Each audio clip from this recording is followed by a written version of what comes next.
প্রিয় বন্ধুরা, আজকে আমার ড্রয়িং মধুমাস নিয়ে। মধুমাস কি, ড্রয়িংটি সম্পূর্ণ না টেনে দেখুন, দেখলে বুঝতে পারবেন মধুমাস কি। এখানে আমি একটি জীবন্ত আমাকে দেখার চেষ্টা করেছি। আমি এখানে একটা ড্রয়িং করছি, দেখুন এই ড্রয়িংটি সঠিক না। এটা অনেক জায়গায় আঁকা শেখা এভাবে আমাকে হয় না। ঠিক আমের একটা দৃশ্য হলো ক্রস। সঠিক আম আঁকতে শিখতে হলে আমার এই ভিডিওটি সম্পূর্ণ দেখতে হবে।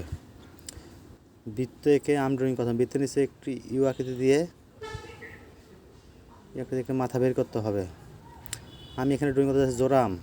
তাই আমার ভিডিওটি দেখুন এবং পেজটি ফলো করুন, দেখলে বুঝতে পারবেন কত সুন্দর একটা আম ড্রয়িং করতে যাচ্ছি আমি। বৈশাখ মাসের শেষ, জ্যৈষ্ঠ মাসের শুরু। আমাদের গ্রামগঞ্জের আমগুলো পাকা পড়ার শেষ পর্যায়ে ঝড়ে আম পড়ে যাচ্ছে। তাই বাচ্চাদের জন্য সহজে একটা আম ড্রয়িং করতে যাচ্ছি। মধুমাসের আম, এই এখন আম কাঁঠালের দিন, জামের দিন, লেচুর দিন, তাই এটাকে মধুমাস বলা হয়। ফলের স্বর্গরাজ্য এই জ্যৈষ্ঠ, আষাঢ়, বৈশাখ মাস, এই সময়কে তাকে মধুমাস বলা হয়। এই সময় প্রচণ্ড ফল পাওয়া যায় আমাদের দেশে। ফলের এক স্বর্গরাজ্য হয় এবং বাচ্চারা আম খেতে খুব পছন্দ করে। ছোটো বাচ্চারা আম ড্রয়িংও পছন্দ করে। এখানে আমি পাকনা আম ড্রয়িং করব, তাই আমি এখানে হলুদ কালারটা আগে বেশি ব্যবহার করেছি, লাইট কালারটা আগে ব্যবহার করবো আমি ড্রয়িংয়ের ক্ষেত্রে। এবং নিজে একটু কমলা দেবো, যেহেতু এটা অর্ধ পাকনা, বেশি আগে পেকে গেছে। সম্পূর্ণ ড্রয়িং না দেখলে বুঝতে পারবেন না আমি কী ধরনের একটা ড্রয়িং করতে যাচ্ছি।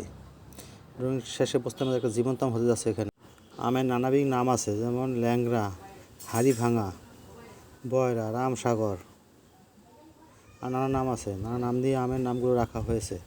আমাদের বাংলাদেশে রাজশাহী, দিনাজপুরে আমের সংখ্যা বেশি। আম বেশি চাষ হয় রাজশাহী, দিনাজপুরে।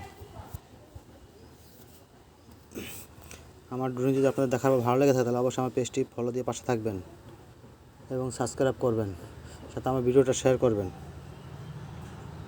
মানে আমার ভিডিওগুলো আমার প্রিয় ছোটো বন্ধু এবং আপনাদের প্রিয় সোনামণিদের জন্য সাজানো, তাদের সহজে তাদের ড্রয়িং শিখতে পারে, সেজন্য আমার ড্রয়িংগুলো সাজানো। তাদের উদ্দেশ্য করে তাদের ড্রয়িংটি করা। তো অবশ্যই আমার পেজটি ফলো দিয়ে পাশে থাকবেন। সেই জন্য বাচ্চাদের ড্রয়িং করা শিখতে পারলে আমার কাছে খুব ভালো লাগে এবং আমার প্রতিদিনই বাচ্চাদের নিয়ে ড্রয়িং শেখানো কাজ। ভালো থাকবেন।